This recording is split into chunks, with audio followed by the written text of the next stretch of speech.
Where else do you get to see 3 North Korean firearms on one table besides Rock Island Auction Company? This is the forbidden fruit. This is the unobtainium of military arms. All of these are based on Russian pattern firearms. They are all manufactured in North Korea. I would venture to say that all 3 of these likely came back from the Vietnam War conflict.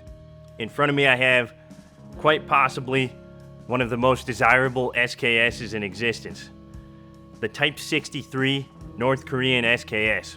And they bring quite a bit more money than just any SKS. Part of the reason? Their rarity and their known use by North Vietnamese forces in Vietnam. But there was such a limited amount of them there that when all of these things came back, not many of these came back. Let alone, ahead of this, the Type 58. This Type 58 is based on the AK-47 platform. And these also never come up. I mean, never. Go find another one. This is hands down one of the most desirable variants of an AK-47. We just never get real AK-47s. This is going to be one of the few we'll have for a long time, like I said. And mind you, this thing is smooth. I mean, just racking the bolt on this, unfortunately I haven't got to shoot it, but just racking the bolt on this, it's smooth as butter. It's surprisingly well built. And this has the milled receiver. So being the Type 58, North Korea started manufacturing these in 1958 with assistance from the Soviets and assisted in the development and manufacture of their AK-47, which is designated the Type 58. This example on the table has some carvings in the stock that really add to its character. It shows that this was captured in 1966 by, we are unable to verify who it is, but we presume the name that's carved in it, and then a U.S. Marine Corps artillery unit.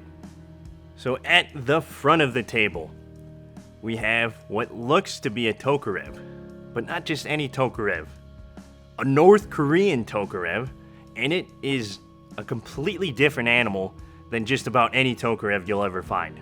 So these are referred to as a Type 66. Some sources call them a Type 68.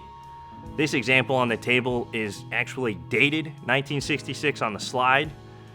And what makes these different from any standard Tokarev, it's based on the TT-33 from an outward appearance, but changed slightly. The internals function completely different. So a typical Tokarev functions similar to a 1911. It has the linkage under the barrel.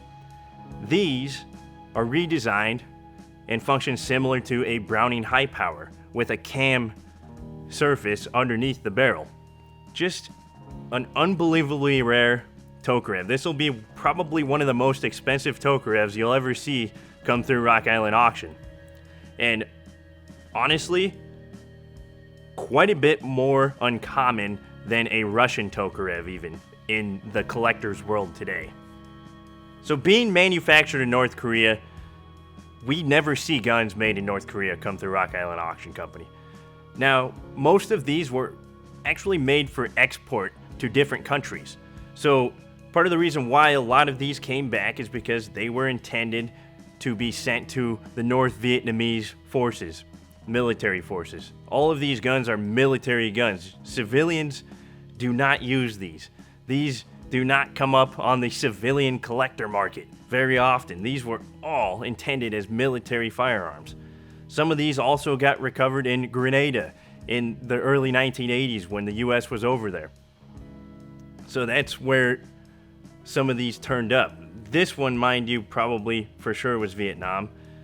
This may have came back from Grenada. That may have. Some of these were even overseas in odd places like Colombia and Africa. So they went to some odd spots, but they just are not common. These do not turn up. I just want to emphasize that.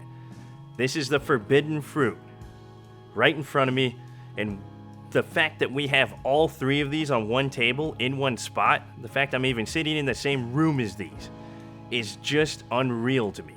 So if you want a shot at owning any of these on the table, I'm going to suggest you get a bid paddle, you get registered, and for sure bid in our August premiere sale, because you will not get another shot at any of these guns for a long time.